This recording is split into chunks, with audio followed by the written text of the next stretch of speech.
Yes, you are welcome to Challenge English with Tinku. This is Tinku. I'm Tinku. How are you? I hope that you are healthy by God grace. आशा करता हूँ कि भगवान की कृपा से, अल्लाह की कृपा से आप सब स्वस्थ हैं और स्वस्थ भी रही हैं। ओके गाइड्स, तो आज का topic shall will be, Hindi to English translation, अंग्रेजी हिंदी से अंग्रेजी अनुवाद। शैल बी या विल बी का प्रयोग करें तो कहाँ करें? तो गाइड्स, यदि आप नए हैं तो आप सब्सक्राइब आप जरूर कीजिए और बेल आइकन को दबा दीजिए ताकि आपको वीडियो मिले। हिंदी ट्रांसलेशन मतलब हिंदी अनुवाद से इंग्लिश अनुवाद किस तरह बनाना है, शैल और विल बी पिछले वीडियो में बनाया गया था। शैल बी और विल बी का प्रयोग फार्मूला के अनुसार आप देख सकते हैं, वो है पार्ट 1 और आज का क्लास पार्ट 2। शैल बी और विल बी का प्रयोग कहाँ करना चाहिए, कहाँ कहाँ प्रयोग होता है, करे तो कहाँ करे, यह डाउट हो जाते हैं, कंफ्यूज हो जाते हैं गाइड्स। तो गाइड्स, तो देरी ना करके आपका क्लास स्टार्ट करता हूँ। 5 मिनट आप बनाए रखिए आप एकदम बनिए रहिए और दोस्तों के साथ आप शेयर कीजिए। तो आपको कल कहा गया था क्लास में कि आपको क्लास पार्ट 2 बनाऊंगा शैल और विल का फार्मूला के अनुसार, ग्रामेटिकल अनुसार, बेसिक ग्रामर के अनुसार। ओके गाइड्स, तो मैंने तो वादा किया तो वादा तो निभाना पड़ेगा। तो आज का देखिए वादा निभा रहे पारे कि नहीं, देखिए। ओके गाइड्स, तो अंत तक बनी रहिए। ओके, तो देखिए class Hindi to English translation part 2 और हिंदी से अंग्रेजी अनुवाद। देखिए शैल बी या विल बी का प्रयोग करें तो कहाँ करें? तो देखिए गाइड्स, आपको कल बताया गया था आई बी या शैल बी का प्रयोग या तो बार या नाउन के साथ प्रयोग करते हैं। ही, सी, इट, यू, ये क्या है, दे या नाउन, किसी नाउन का मतलब है किसी व्यक्ति का नाम। ओके गाइड्स, तो विल बी और प्लस वन या तो फिर नाउन का प्रयोग कर सकते हैं। यह है फॉर्मूला, छोटा सा एक फॉर्मूला है। आप उछाल जाएंगे, कूद जाएंगे, आप अंत तक बनी रहिए गाइड्स। ओके गाइड्स, यदि कोई सब्सक्राइब नहीं किया तो अभी सब्सक्राइब कर लीजिए, अभी। तो देखिए ये अभी और एक नया फॉर्मूला है कि ये प्रतिज्ञा या दृढ़ निश्चय का भाव दिखाने के लिए तो ये कहाँ होगी, आवश्यक अर्थ बतलाने के लिए भी होगी। तो देखिए गाइड्स, तो ये फार्मूला आपको याद रखना है। तो देखिए यहाँ पर जैसे कहता है मैं तैयार रहूँगा, तो क्या हो गया, I shall be ready. Okay guys, I shall be ready. तो यहाँ पर शैल का प्रयोग हुआ, आई के साथ शैल बी का प्रयोग हुआ और रेडी का मतलब है भार, एडवर्ब भी कहते हैं या कहते हैं। ओके राइट, तो देखिए अब मैं अवश्य, देखिए यहाँ पर अवश्य तैयार करने के किया गया है। तो देखिएगा इस अच्छे से एकदम अंत तक बनी रहिए। देखिए मैं अवश्य तैयार रहूँगा या फिर रहूँगी, तो यहाँ पर अवश्य की बात कहती है। तो ये अवश्य बताने के, दीर्घ बताने के लिए ये चेंज हो जाएगी, तो ये अपोजिट हो जाएगी। ये आपको याद रखना है कि यदि कोई प्रयोग होते हैं, या एक फार्मूला दे देता हूँ आपको। देखिए यदि आवश्यक का अर्थ बतलाते हैं तो आवश्यक अर्थ या बतलाने के लिए शैल के जगह आई के साथ या फिर WB के साथ ये विल बी का प्रयोग हमेशा करना चाहिए। ओके गाइड्स, विल बी, तो विल बी का प्रयोग होगी क्योंकि ये आवश्यक अर्थ बतलाने के लिए होती है। विल बी का प्रयोग होता है आई के साथ या बी के साथ। आप क्या है, सी या फिर ही, वी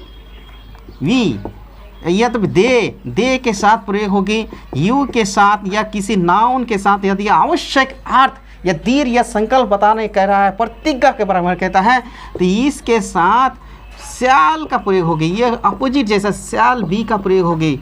ओके गाइड्स, ये आपको याद रखना है। अब देखिए यहाँ पर अवश्य तैयार रहूँगा, तैयार रहूँगी, तो यहाँ पर क्या लगाना है, आई विल बी रेडी। तो देखिए गाइड्स, यहाँ क्या गलत होगा, यदि यहाँ पर शैल बी का प्रयोग कर दे और यहाँ हिंदी वाक्यों में रहूँगा, अवश्य तैयार रहूँगा है, तो यहाँ पर शैल बी का प्रयोग नहीं होगी क्योंकि आवश्यक अर्थ बतलाने के लिए हुआ है। ओके गाइड्स, ये हमेशा आपको याद रखना है। तो मैं अवश्य तैयार रहूँगा या तैयार रहूँगी, तो आई शैल बी रेडी कह देते हैं, ये गलत होगा। ओके, तो मैं अवश्य तैयार रहूँगा, ये रहूँगी आई विल बी रेडी। मैं अवश्य तैयार रहूँगा, एकदम तैयार, जाने के लिए तैयार है। ओके गाइड्स, आशा करता हूँ समझ में कोई दिक्कत है किसी का नहीं है। ओके, तब ध्यान दीजिए, आप क्या है मैं या तो फिर आप अवश्य तेज होंगे, तो क्या कहते हैं तेज होंगे। तो यू के साथ विल भी लगा रहे थे, तो यहाँ पर क्या होगा शैल बी का प्रयोग होगा। We shall be intelligent. तो ओके गाइड्स, तो देखिए यहाँ पर शैल बी का प्रयोग हुआ। क्यों हुआ शैल बी का प्रयोग?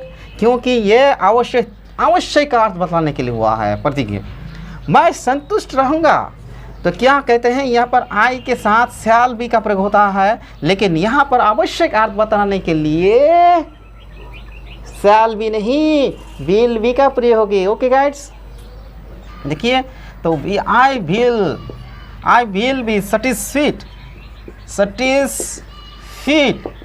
Okay guys, I will be satisfied, तो यहाँ पर शैल बी का नहीं हुआ, विल बी का प्रयोग हुआ। तो विल बी का प्रयोग क्यों हुआ बताइए, एक बार कमेंट कीजिए जल्दी फटाफट आती यहाँ पर। ठीक, गुड।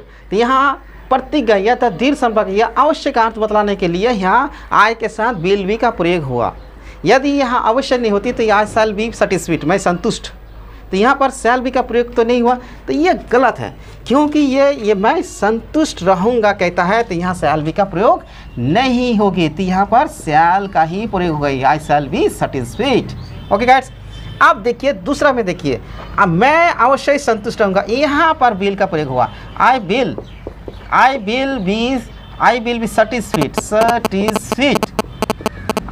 सैटिस्फाइड। यहाँ देखिए, आप देखिए और यहाँ देखिए, यह आवश्यक या साधारण और यहाँ पर आवश्यक दीर्घ संकल्प कर रहा है। अब मैं एक डॉक्टर बनूंगा, देखिए कहता है I will be a doctor, मैं एक डॉक्टर बनूंगा। यह संकल्प नहीं है, यह प्रतिज्ञा नहीं है बनूंगा या तो नहीं बनूंगा, इसके हाथ बताने के लिए। यदि कहे मैं अवश्य डॉक्टर बनूंगा, लोगों की सेवा करूंगा, I save the people, we save the people. Okay guides, तो यहाँ पर क्या होगी, तो यहाँ पर आई क्या होगी, मैं डॉक्टर बनूंगा, तो यहाँ पर आई शैल का ही प्रयोग होगी। आप समझ में कोई दिक्कत नहीं है ना। अब देखिए मैं एक डॉक्टर अवश्य बनूंगा, तो यहाँ पर आई विल का प्रयोग होगा, I will be a doctor. तो गाइड्स, कोई समझने में कोई दिक्कत है? देखिए यहाँ पर प्रतिज्ञा या दीर्घ या निश्चय का अर्थ भाव दिखाने के लिए, आवश्यक का अर्थ बताने के लिए आई के साथ क्या हो गया, आई और विल के साथ विल बी का प्रयोग हुआ। सी ही दे व्यू शैल बी, आवश्यक या प्रतिज्ञा अर्थ बतलाने के लिए पर यहाँ पर प्रयोग होगी। ओके गाइड्स, तो ये एकदम अवश्य याद रख लाना है।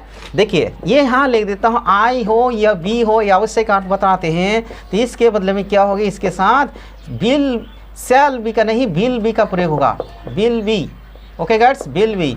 यदि फिर ही कहें या सी या इट या तो फिर दे या तो फिर यू या किसी नाउन का प्रयोग होता है, तो यहाँ पर शैल बी का प्रयोग होगा। ये आपको याद रखना है। ओके गाइड्स, कोई दिक्कत? फटाफट आप नोट कीजिए।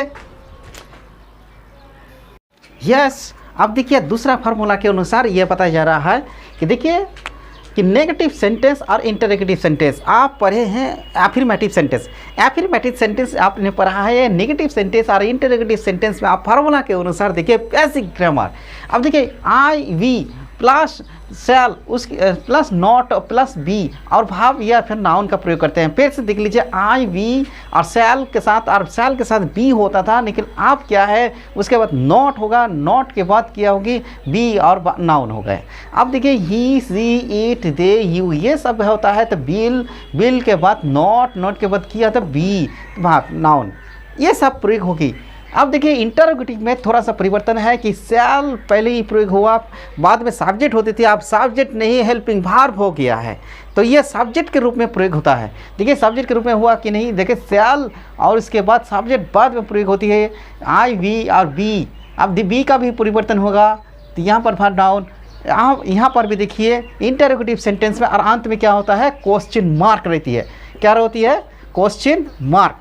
ही सी इट व्यू दे और बी आर नाउन के प्रयोग होता है। देखिए आपको एग्जाम्पल दिया गया है, मैं तैयार नहीं रहूँगा, I shall not be ready. मैं तैयार नहीं रहूँगा, I shall not be ready. हम भूखे नहीं रहेंगे। Okay guides, we shall not be hungry. यहाँ देखिए, क्या मैं तैयार रहूँगा, क्या आपके लिए मैं तैयार रहूँगा। आई एम रेडी, आप कहते हैं कि एम आई रेडी, तो जैसे shall I ready for you. Okay guys, इस तरह तो शैल आई बी रेडी, क्या हम भूखे रहेंगे। Shall we be hungry. तो यहाँ देखिए क्वेश्चन मार्क से इंटरोगेटिव सेंटेंस बनाया गया है और ये नेगेटिव सेंटेंस ये फॉर्मूला के अनुसार बताया जाएगा। तो गाइड्स, तो आपको कैसा लगा कमेंट पे भेजिए अवश्य कि कैसा लगा, और यदि नए हैं तो आप सब्सक्राइब आप जरूर कीजिए। तो बस पार्ट 3 कल आपके इसी टाइम पार्ट 3 लाऊंगा, ये नेगेटिव सेंटेंस पूरा बता दूंगा। ओके गाइड्स, एकदम 3 दिन देखिए शैल बी और BLB का एकदम पूरा सेंटेंस आप सीख जाएंगे। ओके गाइड्स, तो बस आज इतना ही। Thank you.